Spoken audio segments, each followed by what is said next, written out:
আসসালামু আলাইকুম। সকালের নাস্তা শেষে এখন এসছি দুপুরের রান্নায়। তো দুপুরের রান্নায় এখানে আমি কিছু পেঁয়াজ কেটে ব্লেন্ড করে নিয়েছি।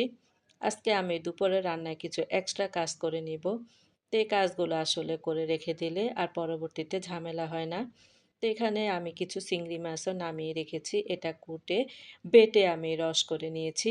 এই রসটা আমি অন্য তরকারিতে ব্যবহার করি বা ভাজিতেও ব্যবহার করি। আর কিছু নারকেলও বেটে রেখেছি। যখন দরকার হবে তখন ফ্রিজ থেকে নামিয়ে ব্যবহার করা যাবে।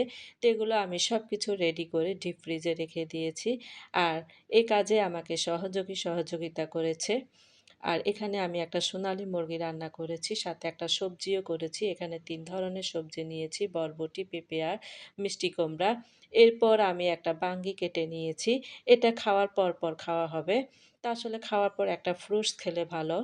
তো